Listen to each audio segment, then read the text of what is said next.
Hello dears, Shreya സ്റ്റോക്സിൻ്റെ പുതിയൊരു വീഡിയോയിലേക്ക് എല്ലാവർക്കും സ്വാഗതം. ഇന്ന് ഞാൻ വന്നിട്ടുള്ളത് മാങ്ങയായിട്ട് ഉണ്ടാക്കുന്ന ഒരു സ്പെഷ്യൽ റെസിപ്പി ആയിട്ടാണ്. മലയാളികളുടെ സ്വന്തം അഹങ്കാരം എന്ന് തന്നെ വിശേഷിപ്പിക്കാവുന്ന ഒരു സ്പെഷ്യൽ റെസിപ്പി കൂടിയാണിത്. അപ്പോൾ ഇതിന് നമുക്ക് മാങ്ങയാണ് വേണ്ടത്. മാങ്ങ ഇപ്പോൾ നമുക്ക് അവൈലബിൾ ആണ്. അപ്പോൾ അത് വെച്ചിട്ടുള്ള വിഭവം എങ്ങനെ ഉണ്ടാക്കുക എന്നുള്ളത് നമുക്ക് നോക്കാം. വീഡിയോയിലേക്ക് കിടക്കാം.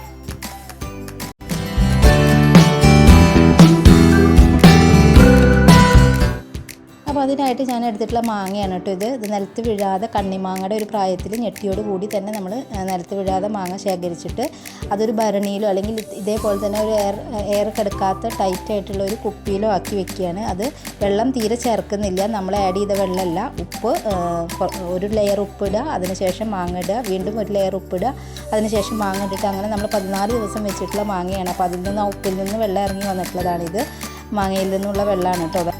പിന്നെ നമുക്ക് വേണ്ടത് നല്ലെണ്ണയാണ്. അപ്പോൾ അത് കുറച്ചധികം ക്വാണ്ടിറ്റിയിലുള്ള കുറച്ച് നല്ലെണ്ണ കൂടുതൽ വേണം ഈ ഒരു അച്ചാർ ഉണ്ടാക്കാനായിട്ട്. അപ്പോൾ നല്ലെണ്ണ എടുത്ത് വെച്ചിട്ടുണ്ട്. അപ്പോൾ നമുക്കിനി പൊടികൾ എന്തൊക്കെ ആഡ് ചെയ്യേണ്ടത് നോക്കാം. അതിനായിട്ട് പിരിയൻ മുളകിൻ്റെ പൊടി, അതായത് കാശ്മീരി ചില്ലി പൗഡർ കുറച്ച് കൂടുതൽ അളവ് എടുത്തിട്ടുണ്ട്.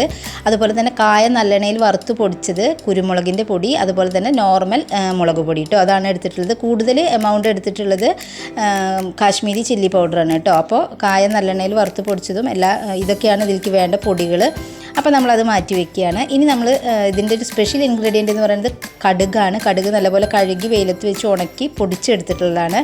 ഇനിയിപ്പോൾ ഞാൻ ചെയ്യുന്നത് എന്താണെന്ന് വെച്ചാൽ നമ്മുടെ ഉപ്പുമാങ്ങയിൽ നിന്നുള്ള ഉപ്പുവെള്ളം ഉണ്ടല്ലോ, അത് മാറ്റിയെടുക്കുകയാണ്. വേറെ ഒരു പാത്രത്തിലേക്ക് അത് മാറ്റി ഒഴിക്കുകയാണ്. അപ്പോൾ നമ്മുടെ ഉപ്പുവെള്ളത്തിലൊക്കെ കിടന്ന് മാങ്ങ ഏകദേശം നല്ല പോലെ കുഴഞ്ഞിട്ടുണ്ട്. അപ്പോൾ ആ മാങ്ങ കണ്ടാൽ തന്നെ നിങ്ങൾക്ക് മനസ്സിലാവും. ഉപ്പുവെള്ളം മാറ്റിയെടുത്തു. നമ്മുടെ മാങ്ങയുടെ ഒരു ഷേപ്പൊക്കെ കണ്ടു.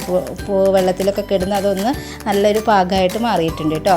അപ്പോൾ ആ ഉപ്പുവെള്ളം വെച്ചിട്ടാണ്, നമ്മൾ മാറ്റിയെടുത്ത ഉപ്പുവെള്ളം വെച്ചിട്ടാണ് ഈ കടുക് അരച്ചെടുക്കുന്നത്.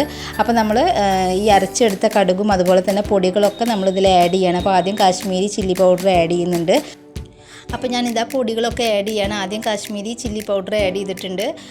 അതുപോലെ തന്നെ നമ്മുടെ നോർമൽ മുളക് പൊടി ആഡ് ചെയ്യാണ്. പിന്നീട് കായം നല്ലെണ്ണയിൽ വറുത്ത് പൊടിച്ച കായം കുറച്ച് ആഡ് ചെയ്യുന്നുണ്ട്. അതുപോലെ തന്നെ കുരുമുളക് പൊടി ആഡ് ചെയ്യുന്നുണ്ട്. ഇത് കായും കുരുമുളക് പൊടിയും ഒന്നും വല്ലാതെ വേണ്ട, കുറച്ചൊരു അളവ് മതി കേട്ടോ.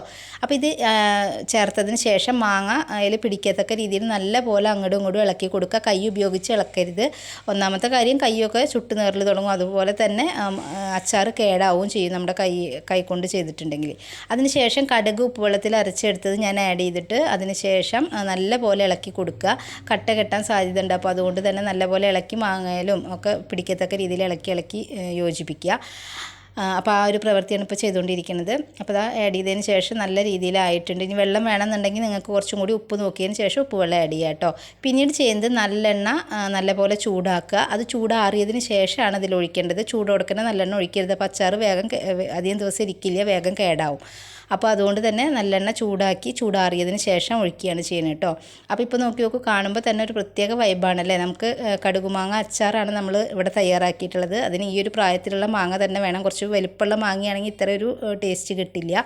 പിന്നെ ഇത് കൂടുതൽ ദിവസം ഇരിക്കും തോറും, പഴകും തോറുമാണ് ഈ ഒരു അച്ചാറിൻ്റെ ടേസ്റ്റ് നമുക്ക് കൂടുതൽ. ഉണ്ടാക്കി ഉടനെ നമുക്ക് ഇൻസ്റ്റൻ്റായിട്ട് കഴിക്കാൻ പറ്റില്ല. കുറച്ച് 1-2 മാസം, അത് 3 വർഷം വരെയൊക്കെ ഇത് നല്ല രീതിയിൽ ഉണ്ടാക്കുകയാണെന്നുണ്ടെങ്കിൽ, നല്ല രീതിയിൽ സൂക്ഷിക്കുകയാണെങ്കിൽ ഇത് കേടാവാതെ ഇരിക്കും. നല്ലൊരു ടേസ്റ്റ് ആയിരിക്കും. പറയുന്ന പോലെയല്ല, നമുക്ക് ചോറുണ്ണ ഒരു കടുകുമാങ്ങ അച്ചാറുണ്ടെങ്കിൽ നമുക്ക് ചോറുണ്ണ വേറെ ഒരു സംഭവം കൂടെ വേണ്ട എന്നുള്ളത് പഴമക്കാരൊക്കെ പറയാറുണ്ട്. അപ്പോൾ അത് കഴിച്ചു നോക്കിയവർക്ക് അറിയുന്നുണ്ടാവും അതിൻ്റെ ടേസ്റ്റ് എന്താണെന്നുള്ളത്.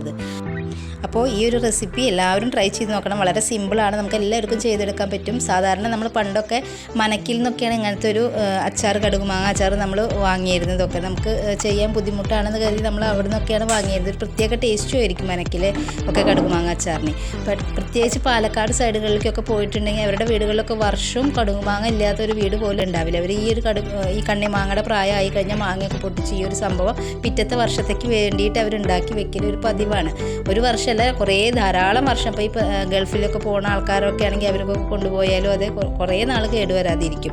അപ്പോൾ എല്ലാവരും ട്രൈ ചെയ്ത് നോക്കുക. വളരെ സിമ്പിളാണ്. ഇനി സൂക്ഷിക്കേണ്ടത് എങ്ങനെയാണെന്ന് വെച്ചാൽ, നമ്മൾ അച്ചാറാക്കിയതിന് ശേഷം നമ്മളൊരു ഭരണിയിലോ അല്ലെങ്കിൽ എയർ കിടക്കാത്തൊരു പാത്രത്തിലോ ആക്കിയിട്ട് അതിന് മുകളിൽ നമ്മൾ ഇല യൂസ് ചെയ്തിട്ടുള്ള സംഭവം ചെയ്യുന്നുണ്ട്. അപ്പോൾ അത് ഈ വീഡിയോയുടെ അവസാനം ഞാൻ കാണിക്കുന്നുണ്ട്. അപ്പോൾ നിങ്ങളെല്ലാവരും സ്കിപ്പ് ചെയ്യാതെ കണ്ടുപോവുക.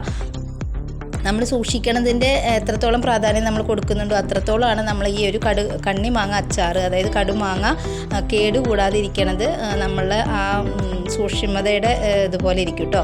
അപ്പോൾ എന്തായാലും നമുക്ക് നോക്കാം. അപ്പോൾ ഞാനിതാ ഇവിടെ ഒരു ഇല വാട്ടി എടുത്തിട്ടുണ്ട്. അതിൻ്റെ 2 ഭാഗവും നല്ലെണ്ണ തടവിയിട്ട് നമ്മൾ അച്ചാർ ഉണ്ടാക്കിയ പാത്രത്തിൻ്റെ ഉള്ളിലെ മുകൾ ഭാഗത്തായിട്ട് ഇട്ട് കൊടുക്കുകയാണ് കേട്ടോ ചെയ്യണത്.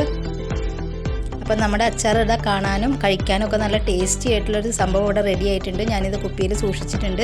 അതിന് നല്ലെണ്ണയിൽ മുക്കിയിട്ടുള്ള ഇല ഞാൻ വാട്ടിയിട്ടുള്ള ഇല അതിൻ്റെ മുകളിലായിട്ട് ഇട്ട് കൊടുത്തിട്ടുണ്ട്. ഇനി ഇതെല്ലാം നിങ്ങൾ ഭരണിയിലാണ് സൂക്ഷിക്കണമെന്നുണ്ടെങ്കിൽ ഇല വേണമെങ്കിൽ ഇല യൂസ് ചെയ്തിട്ടും വെക്കാം. അതല്ല നല്ല കോട്ടൻ്റെ തുണി നല്ലെണ്ണയിൽ മുക്കിയിട്ട് നമ്മുടെ അച്ചാറിൻ്റെ മുകൾ ഭാഗത്തായിട്ട്, നല്ല എണ്ണ വേണം, എണ്ണയിൽ മുക്കിയിട്ട് മുകൾ ഭാഗത്തായിട്ട് ഇട്ട് കൊടുക്കുക. എന്നിട്ട് നല്ല പോലെ തുണി വെച്ചിട്ട് തന്നെ അതിൻ്റെ വായഭാഗം ചുറ്റി കെട്ടുക. എന്നതിന് ശേഷം നമ്മൾ എടുക്കുന്ന എത്രയോ മാസങ്ങൾക്ക് ശേഷമോ അല്ലെങ്കിൽ ആഴ്ചകൾക്ക് ശേഷമാണോ നമ്മൾ എടുക്കുന്നതെന്നുണ്ടെങ്കിൽ അതിന് ശേഷം എണ്ണയുടെ കുറവ് കൊണ്ട് പൂപ്പലേറ്റ് വരികയാണെന്നുണ്ടെങ്കിൽ അത് മുഴുവനായിട്ട് ഒരു മാങ്ങയുടെ മുകളിൽ പോലും പിടിക്കാതെ തുണിയിൽ മാത്രമായിട്ട് പിടിച്ചു കഴിഞ്ഞിട്ടുണ്ടെങ്കിലും നമുക്ക് ആ തുണി എടുത്ത് മാറ്റാൻ പറ്റും. തീരെ പൂപ്പൽ വരില്ല. അപ്പോൾ അങ്ങനെയും കൂടി ഒന്ന് ട്രൈ ചെയ്തോളൂ.